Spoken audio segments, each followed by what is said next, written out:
Coronado Rotary, the greatest, most extraordinary, most fabulous Rotary Club in the universe, where today we are celebrating National Pork Rind Day, or as they say in Texas, Pork Rind Day. Ginger, would you please come up and lead us in our inspirational moment and our Pledge of Allegiance?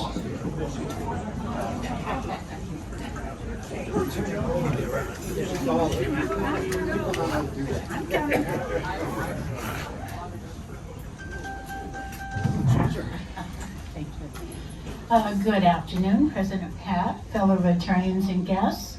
Last week, Craig Blakey talked about heroes, and he said that our Rotarians were heroes because we put others above ourselves. I immediately hearkened back to when I was in school and had a class project. We were to determine and write about or talk about our hero.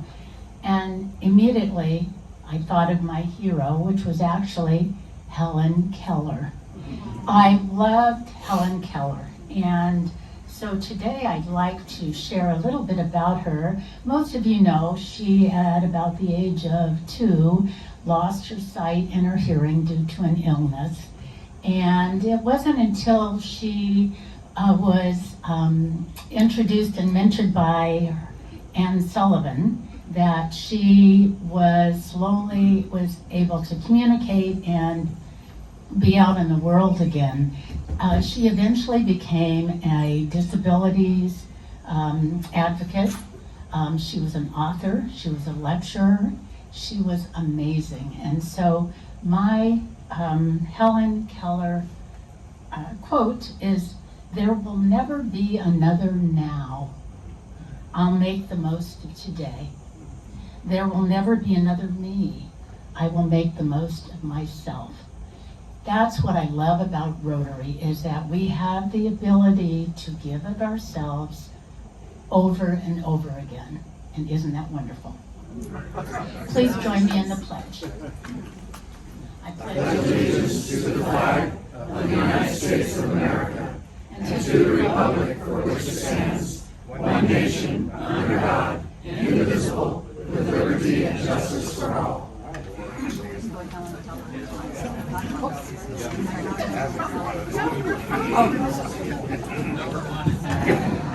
Okay.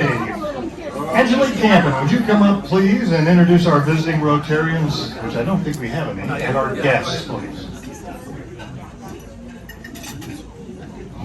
President Pat. Hello, fellow Rotarians. We don't have any visiting Rotarians, but do we have any guests?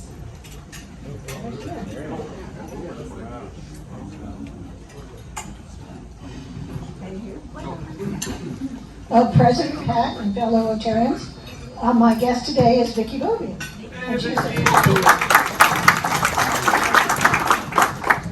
Good afternoon, fellow Rotarians and guests. I'd like to introduce my friend and neighbor, Jackie O'Neill, who is visiting with us today.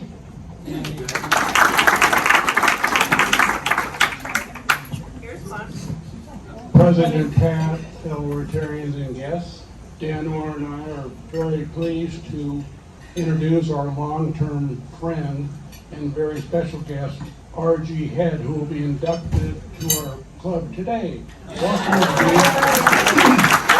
And R.G. is accompanied by his wife, Carol, right here. Welcome, Carol. President Pat and fellow Rotarians, I'd like to introduce my guest, Carol Stoila.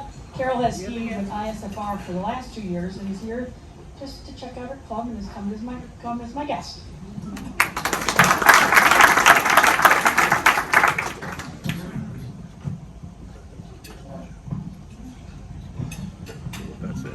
President Pat, fellow Rotarians, I'd like to introduce my guest, Greg Oling, longtime Coronado resident and my partner.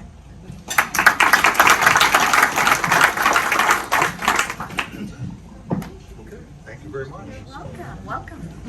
Thank you. Okay, so it's a special day. It's a special time of the year. So let's introduce our Red Badgers and ask them this question. Eagles or Chiefs?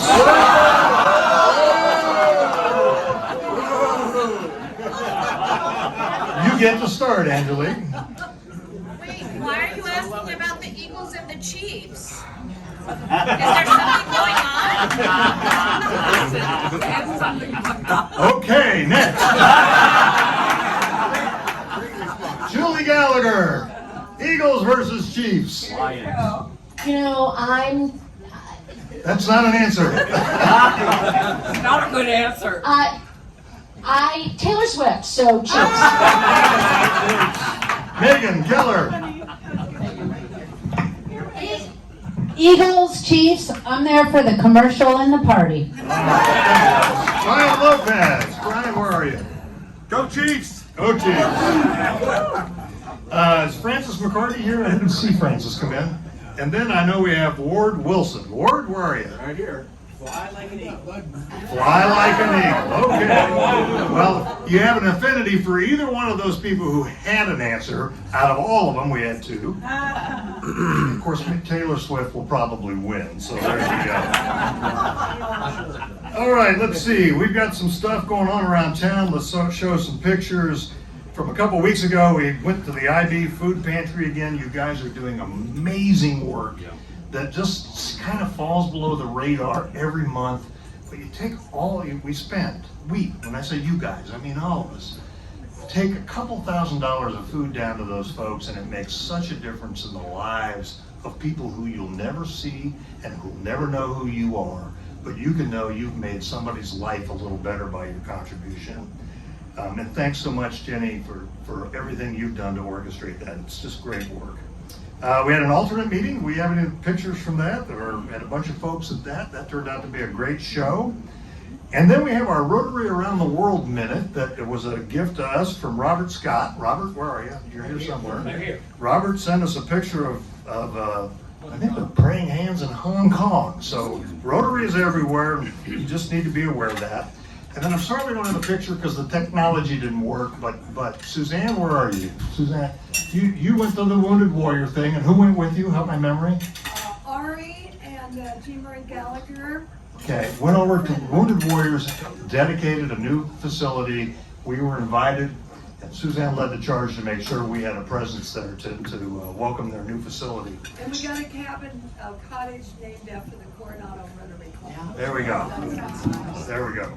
So they do appreciate everything we do for them. A couple of comments that you need to be aware of. Jim Lewis. Flags on the avenue, February 17th. Zoom, sorry. This is Zoom. Okay. Well, there will be flags on the avenue on February 17th. Where'd that voice come from? Jim Lewis, where are you? Jim, congratulations on a brand new granddaughter. 5 pounds, 7 ounces. Granddaughter or grandson? I'm sorry. Grandson, Theo Vasquez. So when you see Jim, tell him congratulations. Pretty special. Mom and child are doing well. And then on a bittersweet note, Ron Verdetti's back in the hospital. I think he is stabilized now. No visitors. He wants people to come and see him when he gets home, which is not yet. So just keep him in your thoughts and prayers over the next several days. Okay, going forward, let's talk about March 5th. We're going to meet at the Nautilus Room on March 5th. It's an experiment because at some point in time we may need to not be here if they go through with their renovations. So we're going to try to have a meeting there. It is catered, and there's limited parking. So keep those things in mind when you go. I can't tell you the name of the caterer off the top of my head, but we vetted a bunch of caterers, and Marv and Debbie picked out what they thought was the best one. So it is catered, but be aware we're going to have to give a final number, a final answer 2 weeks beforehand. And you will not be able to come and eat, participate otherwise. So we'll send more notices out about this, but we're going to have our final tab in here in a couple of weeks, which is way ahead of what we normally do. We'll try it, we'll see if it works, we'll see what doesn't work, make some decisions from there. March 8th, beef cleanup. It's not April 3rd. February 8th, not March 8th, it's February 8th. And it's February 17th for the flags, right? Where's that voice when I need it? Roni Hosler, talk to us about Rotarians at Work, real quickly.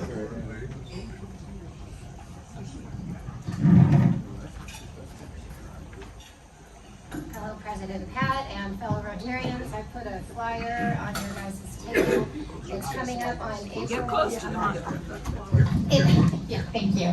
It's coming up on April 26th. I am looking for anyone who would like to co-chair with me. Just let me know. My email is at the bottom of the page. And any of the leads that would like to take the leads where they took last time, please get a hold of me again on my email. Thank you. Excellent, Roni. Thank you for taking that over. Golf tournament on March 14th. First, kudos to Bob Wiseman, who has stepped up and agreed to be the chairman of the sign committee that's there, along with a couple of other people. Bob's new to our club, and he didn't hesitate to step in and do it. A number of you have already donated. Thank you to our big sponsors. In particular, thank you, but every penny helps. This is the money that runs your club.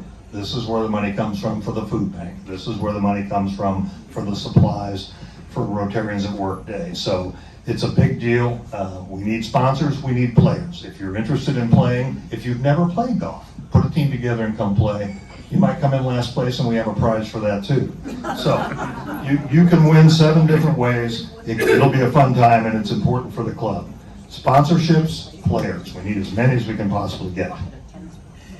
Okay, where are my red badgers? Where are all my red badgers? Please stand up.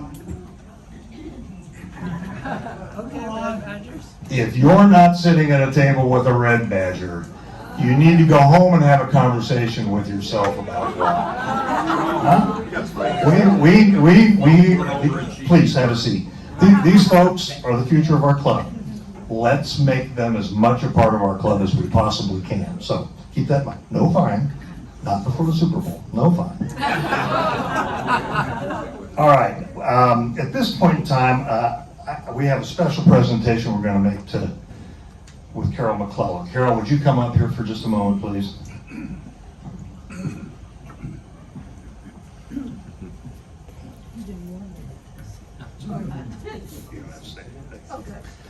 So, this is really not a presentation for Karol, but somebody in this room thinks it is. Today, a couple weeks ago, your board voted to name Vicki Beaubian as a honorary member of a Coronado Rotary Club. So Vicki, if you would please come up here, we'd like to give you your badge.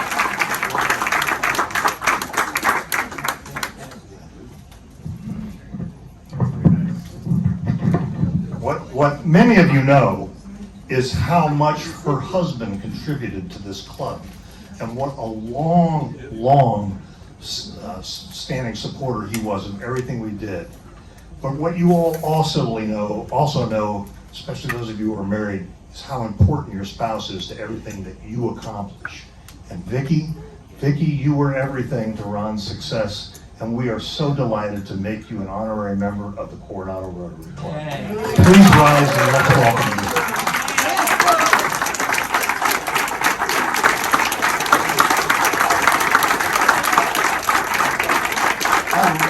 So made Vicki Beaubian an honorary member. Sorry, it's Zoom.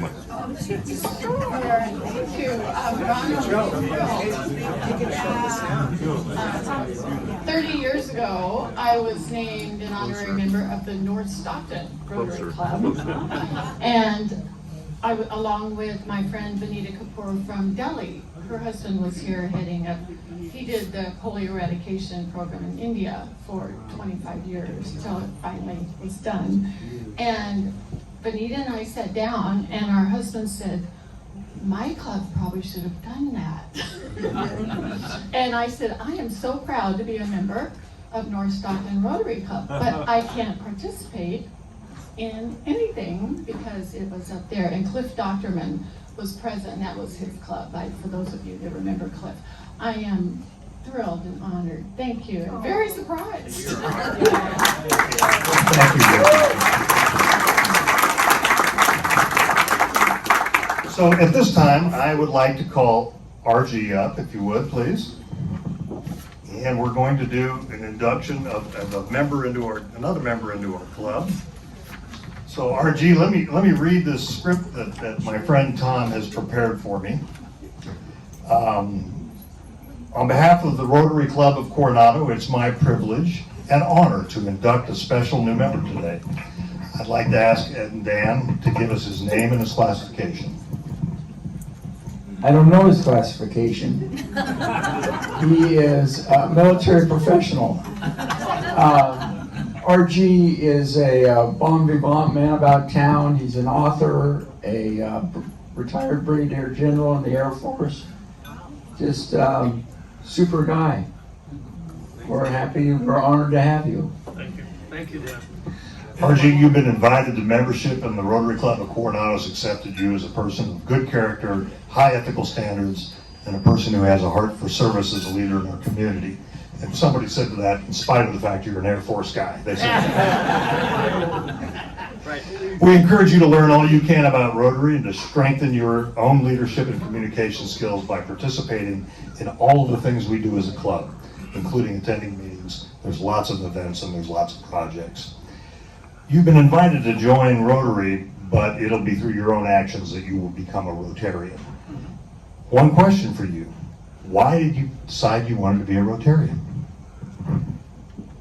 Basically, Carol and I wanted to be with our friends.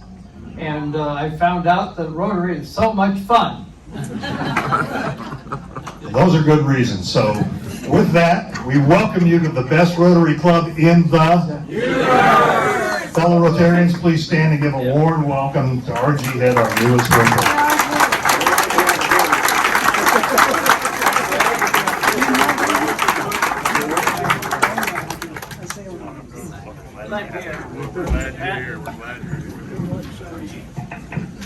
Okay, we're ahead of schedule here. So I have a question for you, and I don't want, this is a question mostly for the men, especially those of you who have been in the club for a while. I want to know who the first female member of the Coronado Rotary Club was, who is still a member. Ginger Cox. Ginger Cox. Who said Ginger Cox? A lot of people. Well, it's National Pork Rind Day, and I don't have any for you, Tom. But Ginger, I have a thing of pork rinds for you for this week.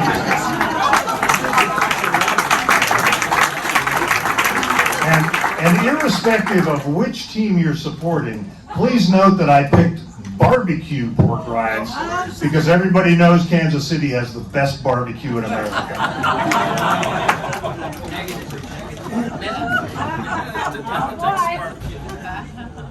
Good. That's for 40 years of service to Rotary.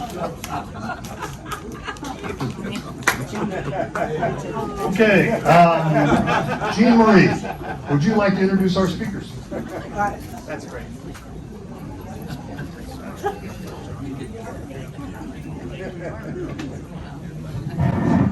I'm really honored to be introducing our speaker today. We have three speakers. Graham Loam, who is the founder, the president, and the training director for Shelter to Soldiers. He was born in Johannesburg, South Africa, and learned in early life that he had a very special affinity with animals. His life journey took him to Toronto, Canada, and he eventually immigrated to the United States. He attended the Animal Behavioral College, and in 2002 graduated with an honors as an Animal College Behavioral Certified Trainer.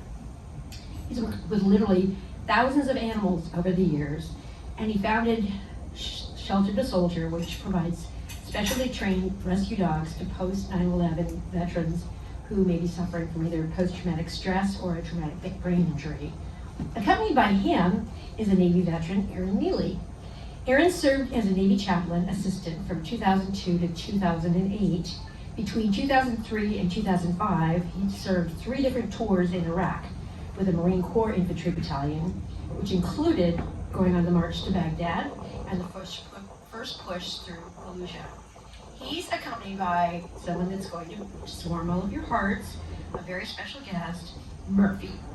Murphy is Aaron's second shelter companion dog. Liberty. Murphy is the current, Liberty is the first. Okay, Liberty, you have another rescue dog, but Liberty, like many of us, was retired. And so unfortunately he got Murphy. So I'm pleased to introduce them and to hear all about the good work that they do. Hey.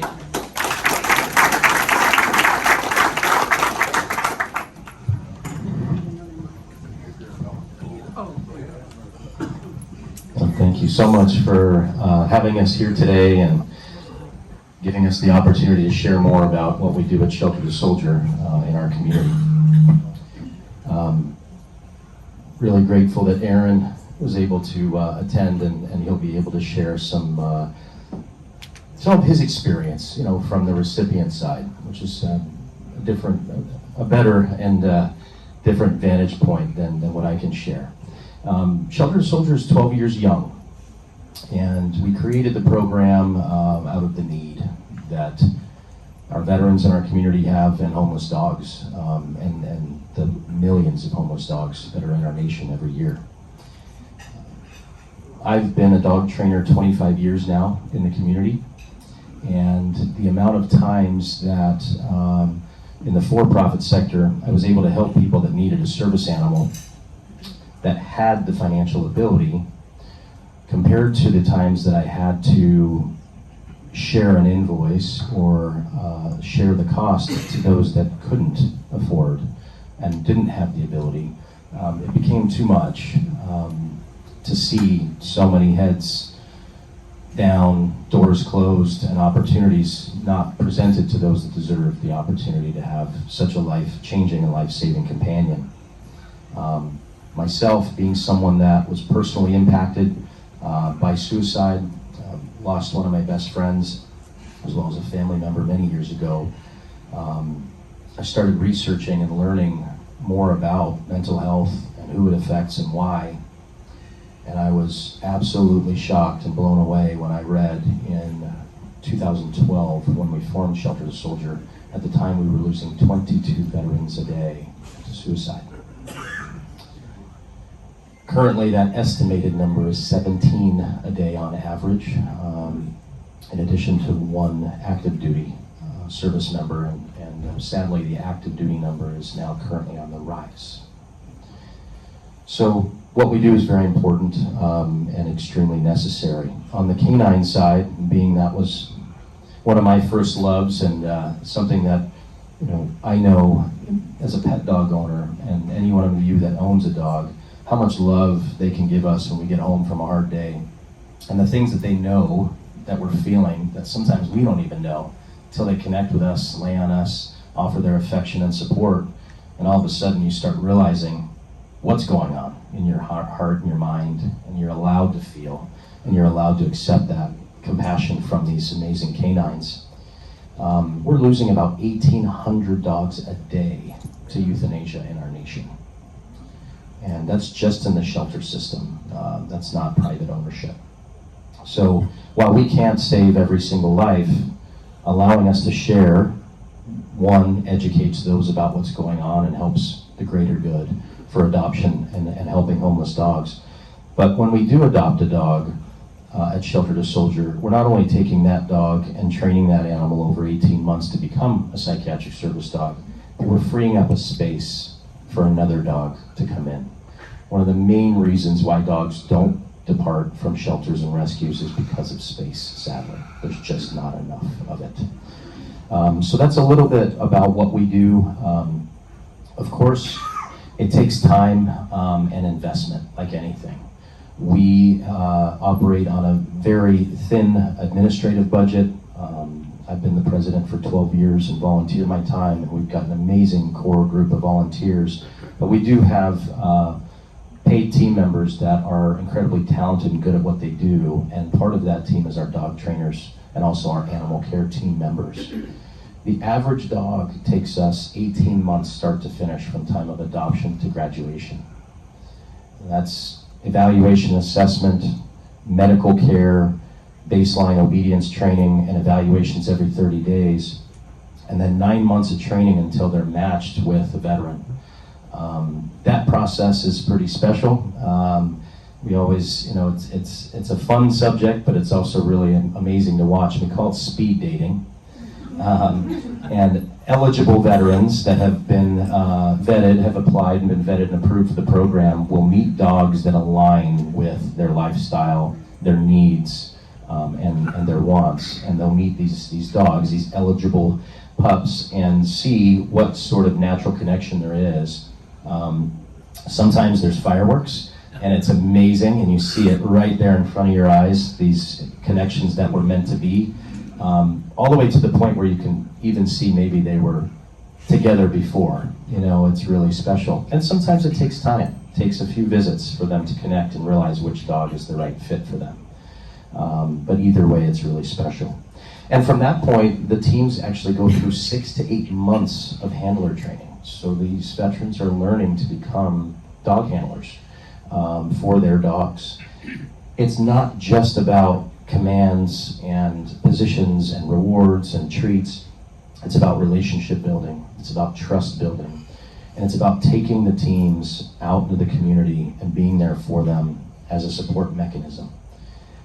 We have folks that come to us that haven't been out of their homes at times for months. They're ordering in only, drive-through food only.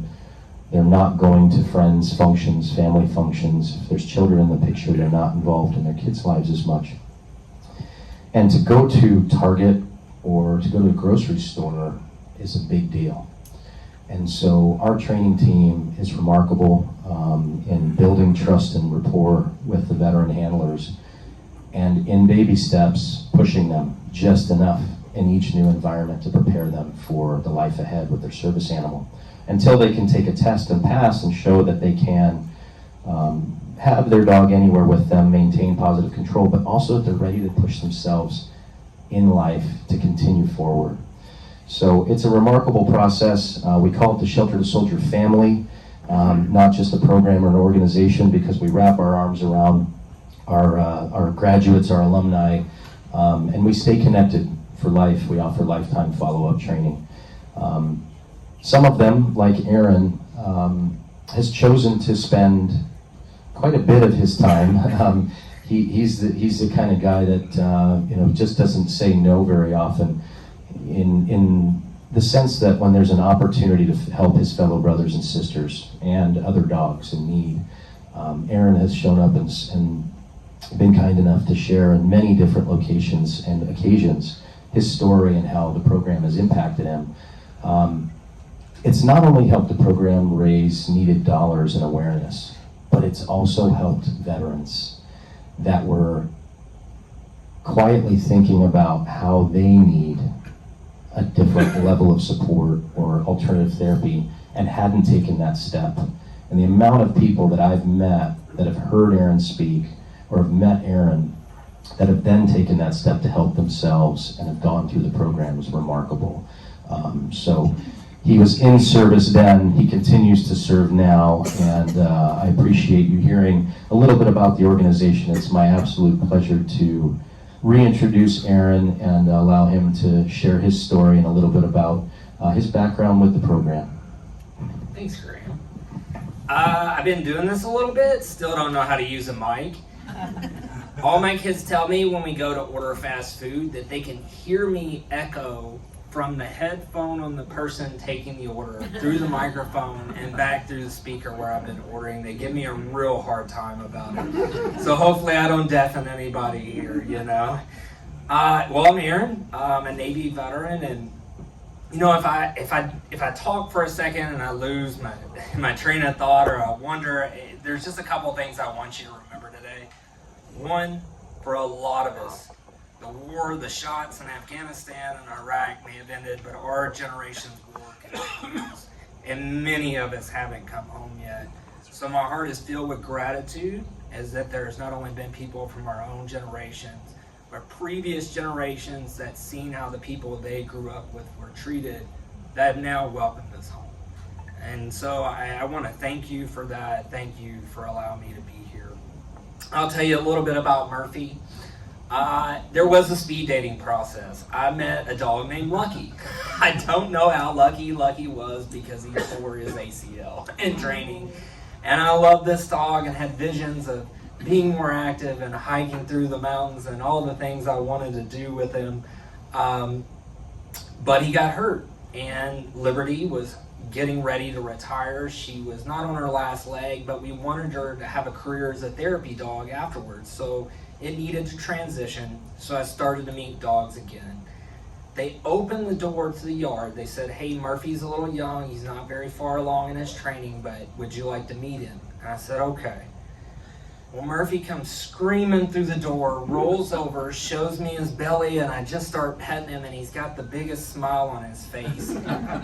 And you know, it's got to be in this loyalty and love from these dogs has to be in their DNA. But I think in that moment, looking back, I see that Murphy was destined to be with me, and maybe something that was a little bit larger than ourselves. And so he's a brilliant guy, man. He was found in a shoebox in a ditch at 2 weeks old.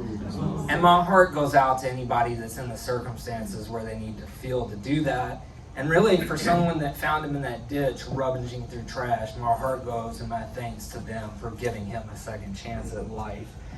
He was taken to a shelter, passed over for 8 months. I don't see how. Maybe you see him now and that vest comes off, he's full of life and energy and happiness.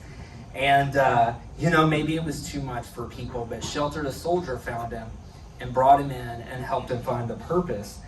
And I couldn't be happier. My first dog, Liberty, she came into my life when I was really depressed. I think Graham mentioned this. I wasn't leaving my home unless I was heavily medicated or potentially under the influence of substances.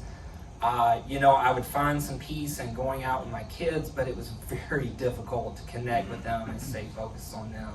And for about 10 years, had a full-time caregiver. So really, I have a service dog, so I do have a disability, but, I was completely unable to care for myself for a very long time due to some mental health circumstances. So Liberty got me out of the house, got me experiencing life, and, we would go through football games, and she would take charge and take me through the crowd. And although I had built confidence training her through the program, she would lead, she would take over when I would daze out. She would bring me back to reality when I felt a little detached. It was a beautiful thing, but she got to be depressed with me. She had been returned to the shelter.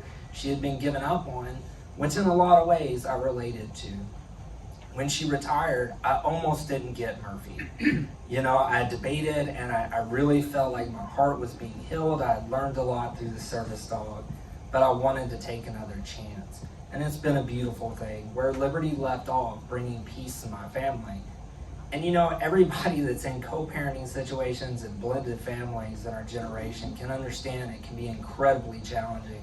And when I was in my illness, I wasn't treating people fairly. I wasn't treating people within my values. And it was incredibly difficult for people around me. And so the dogs were really ambassadors of peace to our family and allowed me to be in our lives. Liberty started that, and what Murphy has carried on is trips every few months across the country to see my son, bringing him back here, bonding. My daughter is incredibly close to Murphy. Maybe I shouldn't say that in front of Graham, but when she came home, we were having some challenges within the family, and he was just there with her, and he got to be with her and comfort her, which helped comforted me and took the load off my shoulder at times. Every teenager can be a challenge. I think maybe you guys have lived through that. And, I have 2 teenagers now, and they're amazing. And I really owe it to these dogs for this opportunity to live. Murphy, when he wakes up every morning, generally, unless I get him to up early to get out of the house, he's full of life and happiness, and it's hard for me to not live that way. And it was very difficult to do that for a while. 3 tours in Iraq, poor choices when I came home, influenced by substances and mental illness, really led me to a life that could have been lonely. And with Liberty and the help of Murphy and Shelter the Soldier, I get to go back to school, pursue my dreams of an education, and eventually contribute not only to my community, but the community of veterans. And so I know I may have rambled a little bit, but I can't tell you how much. And again, the shots may be done being fired, but really the challenges that veterans face are going to go on, and a great deal of gratitude for having you here, not only for this organization, which you might do, but for veterans in general. And I appreciate you, and I get thanked for my service a lot, having the service dog, being a veteran in this generation. But for those of you that serve the community and serve us and listen to our calls, I thank you for your service. I appreciate you.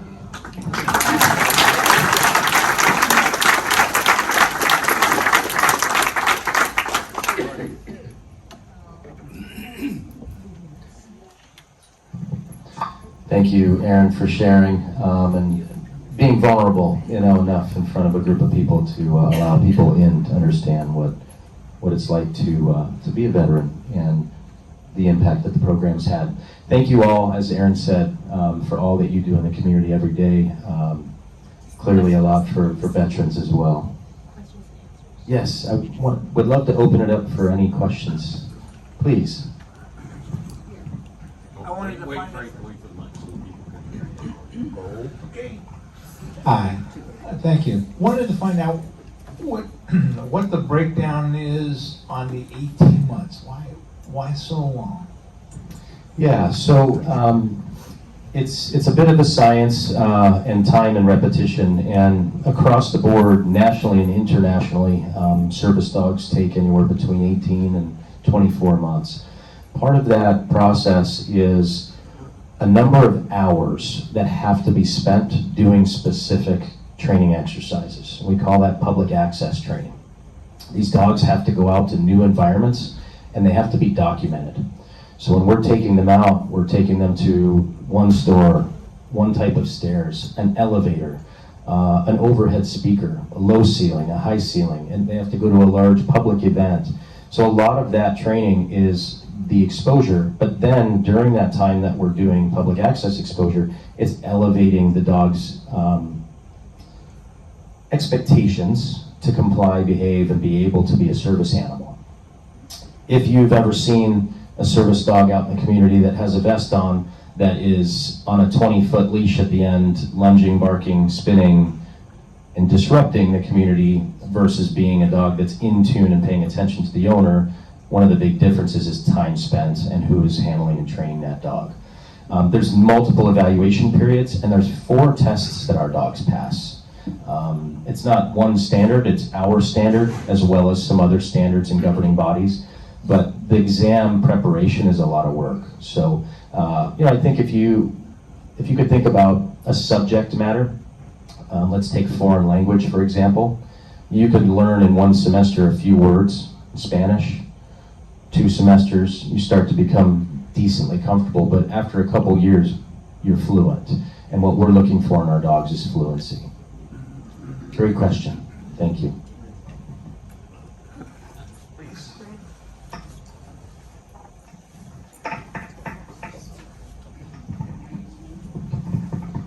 So my question is, of all the dogs that go into the program, what percentage make it through?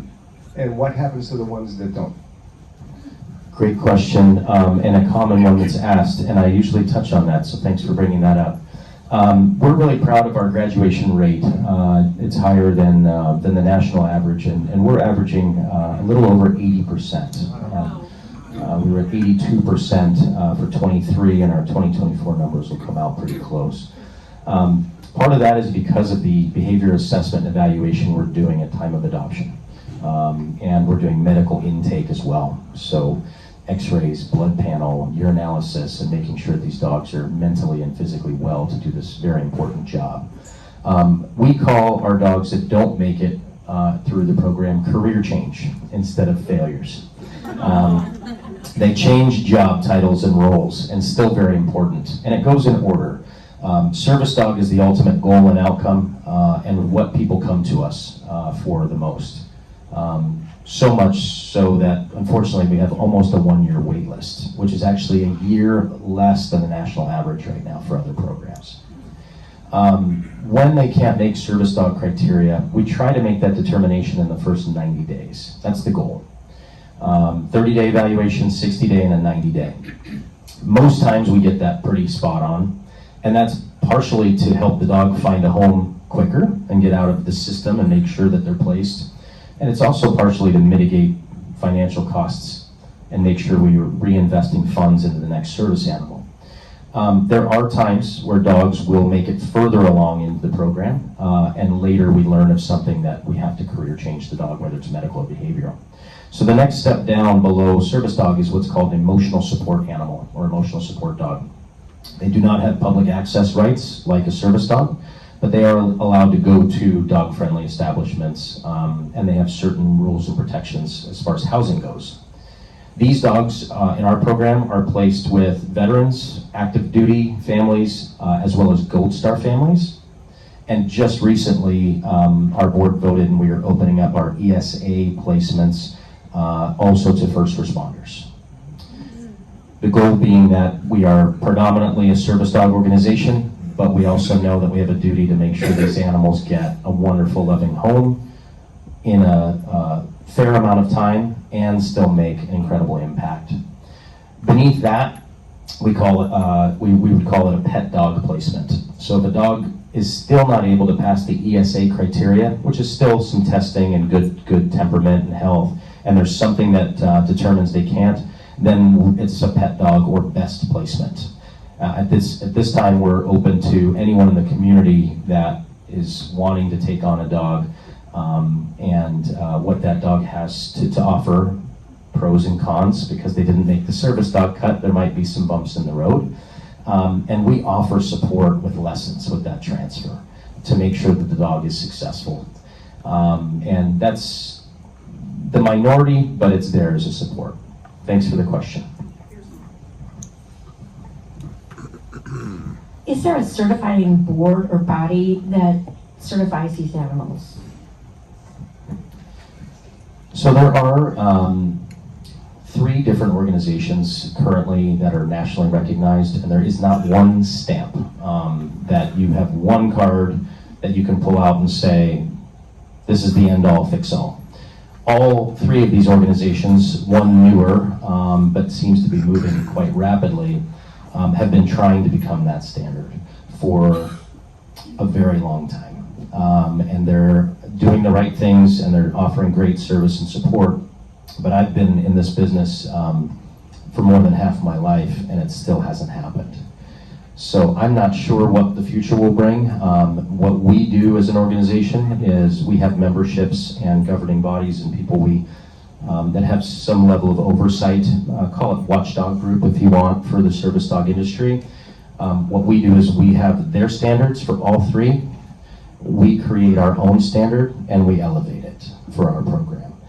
It would be nice to have an across-the-board standard at some point, but we're not there yet. What's the per capita canine cost to get all the way through the program, both in monetary and volunteer hours? Thank you. Great question. Our dogs average $1,000 a month in costs. So on average, $18,000 start to finish. It is in the private sector, service animals start at about $45,000 and they go to $80,000. Seeing eye dogs start at $85,000 and go to about $125,000. There's groups like Seeing Eye Foundation. Their average dog is over $100,000 at graduation. So for us, $18,000 is a substantial amount of money, but we are well below. We're about 30+% of the average cost of someone to go to a private entity, or there's a lot of programs that do what we do, but they ask that the recipient pay a portion and then the funding support pays a portion. Ours is completely free. That $1,000 average, if a dog graduates early, I think our fastest dog start to finish was 11 months, was unbelievable animal. And then, the longest we've had 2.5 years. And that wasn't just the animal, it was the veteran as well. We have a gentleman who has a severe brain injury, and he is a remarkable handler and human, but his learning process is twice as long as someone else that isn't struggling with memory loss and things of that nature. So 18,000 is the average. Premium food, medical care, training, housing, equipment, graduation, ongoing lifetime follow-up, which is really not included in that number. We just offer it as a part of our program. Volunteer hours, as far as per dog, I don't know that we've actually looked at that. I'd have to look, but the more volunteers, the merrier, so that we can continue to control costs and make the biggest impact with the dollars that we raise. Just a comment, maybe such a fantastic program and helping veterans out there, and I have lots of friends who have service animals, but it's too bad this program wasn't available for Vietnam veterans, Korean veterans, and World War II. You know, what a difference it would have made in their lives, looking back and seeing the impact of even the Vietnam veterans. And I think Virginia, we've talked about homeless veterans in the streets today. Wouldn't those animals have helped them today? And I mean, is it too late to help the veterans generation, I mean, the Vietnam era generation? Yeah, no, great point, and 100% true. We get the pleasure to interact, Aaron and I and our team, with veterans from many generations. And a lot of stories we hear about their pet dogs and the impact that they had has been remarkable. What our program on the ESA and pet dog side offers is it is open to any veteran in active duty. So we have placed dogs with Vietnam vets in the ESA realm. On the service dog side, it's so hard. Again, as long as I've been doing this, and the amount of people I talk to 7 days a week, 5-6 times a day, the stories are painful. The things I read and hear, and we want to help everybody.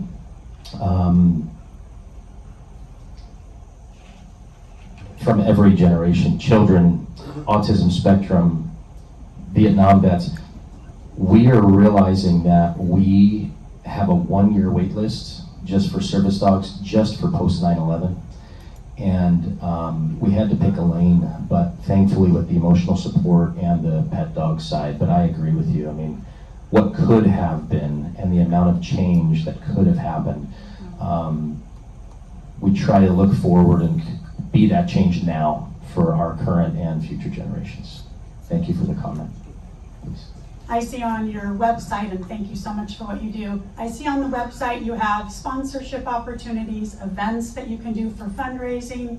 What would be on your wish list that we could possibly do for you? Question 1. And question 2, a lot of dog food over recent years has been recalled.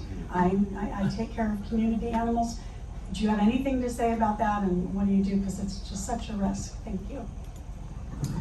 Yes, thank you for mentioning those. Lots of ways to get involved. We have 3 big annual events. We have our golf tournament in April, about a month after yours, which I'm hoping to rally a foursome for, by the way. But our golf tournament is one of our biggest fundraisers in April.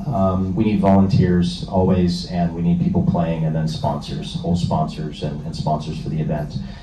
In August, each year we have our gala. This year it will be the 3rd Sunday of August at L'Auberge Del Mar.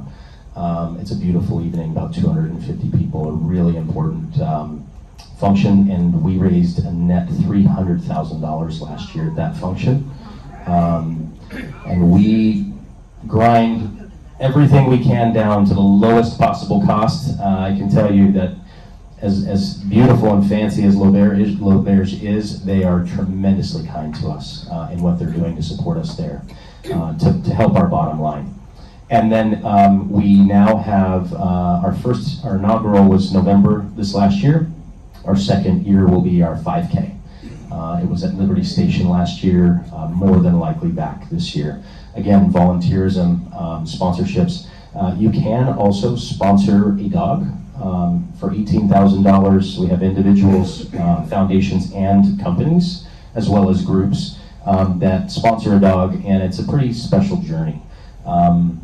We go dog shopping at the dog shelters and rescues. We hand select a dog. We share photos and video from adoption day. The group or individual has the naming rights, so they get to name the dog. Sometimes it's collective, sometimes it's one person that's set on a memory. One example is the Los Angeles Rams, they're a partner of ours. They did a Twitter contest and then announced it during halftime. There's all these ways to get involved, but that sponsor gets to follow the dog's entire journey. There's updates are quarterly, and then they attend the graduation, which is really special. So it's another way to be very involved, and you literally know exactly where every penny goes and follow the journey straight through. And it's very a special way to be engaged. And you had one more question. Just about dog food, like food. Oh, dog foods. Been in the news a lot the last several years. Yeah. So a lot of rescues, humane societies, they'll accept any dog food because they have to, right? And their dogs are usually with them. I believe the current average is 12 days. Some much longer, some shorter. Ours are with us a year and a half. So they have to be on a consistent, high-quality diet. It's low inflammation that is serving and fueling their working bodies because they're working animals. So we have a partnership with a dog food company that helps us with discounted dog food. We're not quite at the free level yet, but we're working our way there. We go with a balance in our selection of our partners, where we balance longevity in the industry, track record of recalls and concerns with food, science, as well as some new age nutrition and continued learning. As long as I've been in this industry, hats off to anyone that launches and tries to produce a wonderful dog food, but many have learned it's harder than it looks, and AFCO and certain standards needing to be met, we're finding holistic or natural doesn't always mean tested, proven, and safe. So there are some wonderful dog foods out there. Just do your research.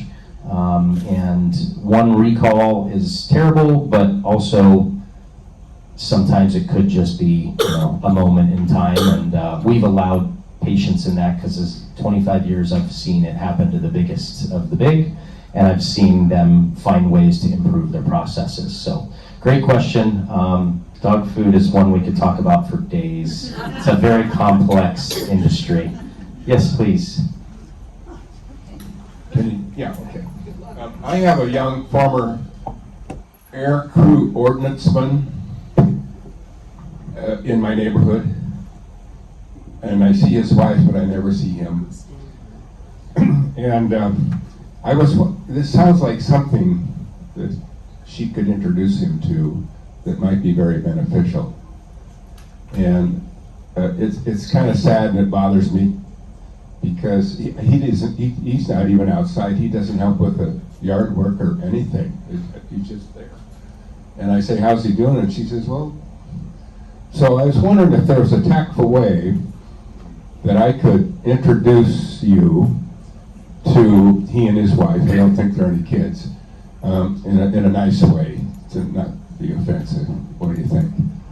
Yeah, thank you for thinking of him and advocating for him, and noticing, what is seemingly not okay or quote normal, and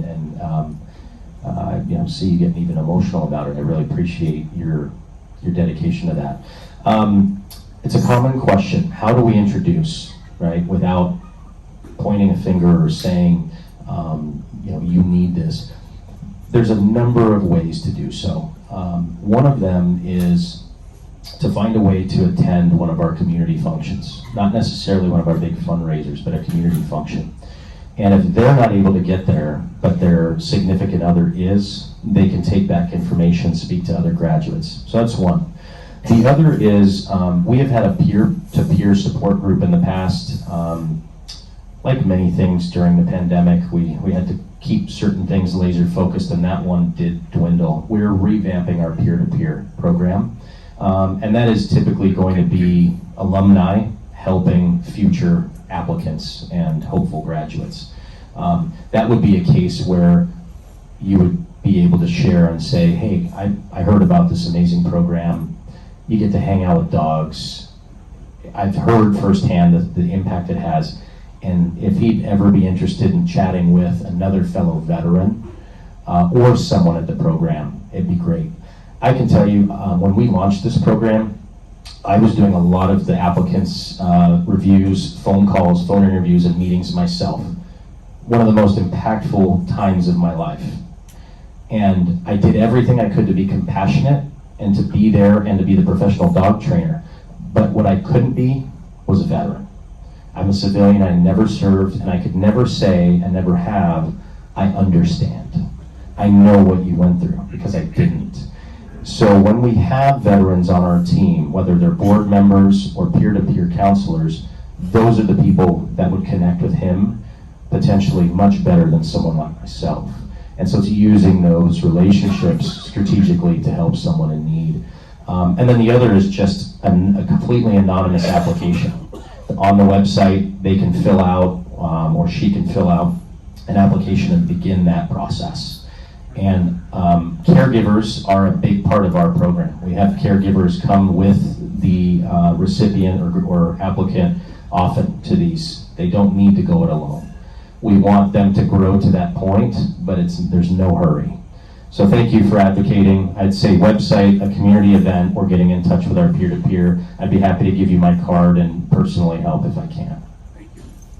Yes, please. Graham, My favorite first sweater. Of all, God bless you and God bless Aaron. And I had a Murphy dog, and he was an adopted dog, and he was wonderful. And anyway, this makes me emotional. How do you determine which dogs you're going to take from the shelter or the Humane Society? I don't advocate buying certain breeds. I don't advocate buying ever. But you take any dog in the program? They don't have to be a special breed? Yeah, great question. We hand select dogs based on age. Typically 10 months to a year and a half is the sweet spot. One, because they're going to move through the program faster and we're not waiting for maturity with a really young dog. And two, because we know their adolescent temperament. 8-week-old puppy can change greatly from 8 weeks to a year and a half, and who they are, what they can accomplish, how they mesh with pressure, stress of life. And other programs we've seen have a much higher career change ratio with the younger. And then we try to stay close to a year and a half, and these are rescue dogs, so a lot of their birthdays are made up, and they're great educated guesses with veterinary assistance because of the time it takes in the program. So, you know, a year and a half old dog, you're looking at a 3-year-old dog at graduation.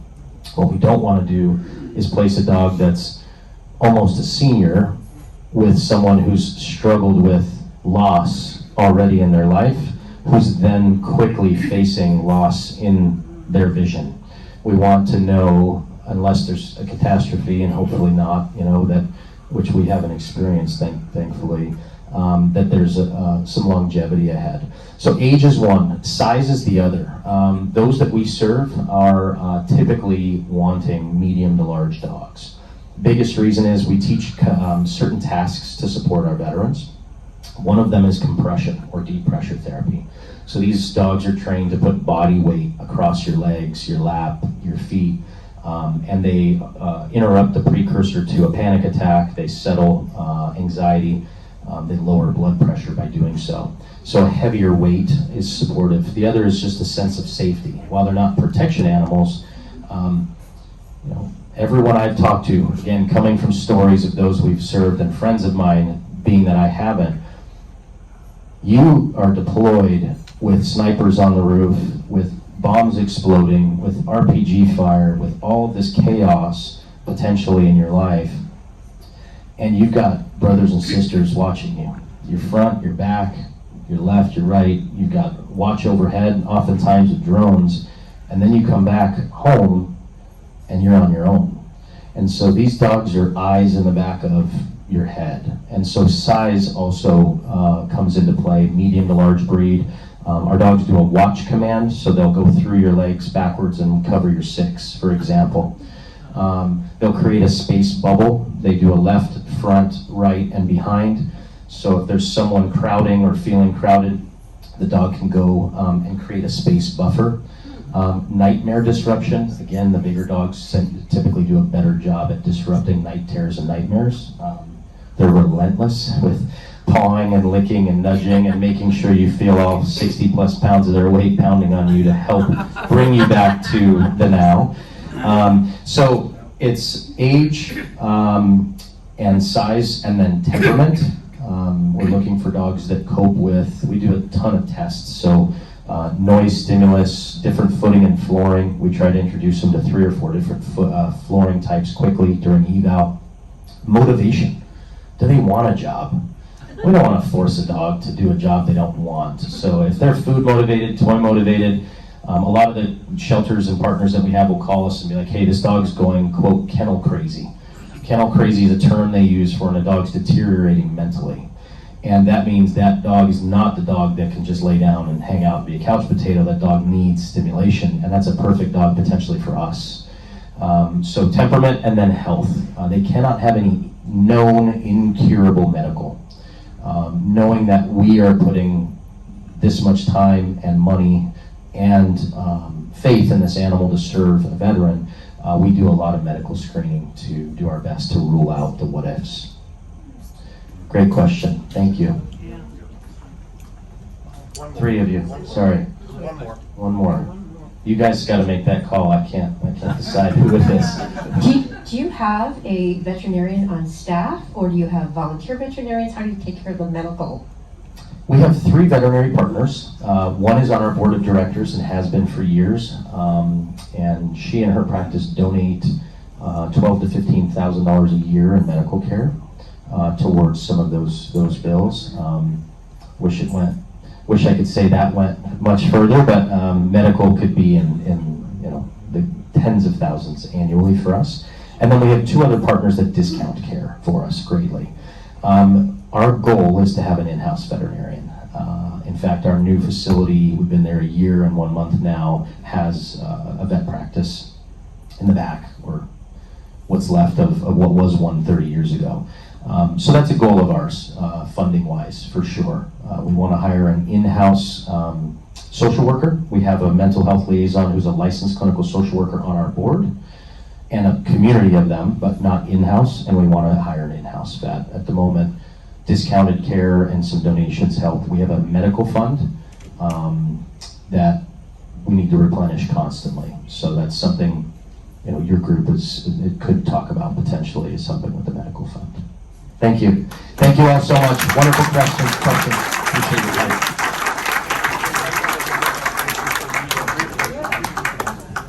All right, folks. Vicki, welcome. RG, welcome to our club.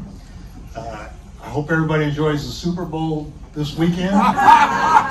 Please think about whether next year's Super Bowl will be in Panama, Gaza, or Greenland. And with that, the greatest Rotary Club in the universe is adjourned. Go out and be kind.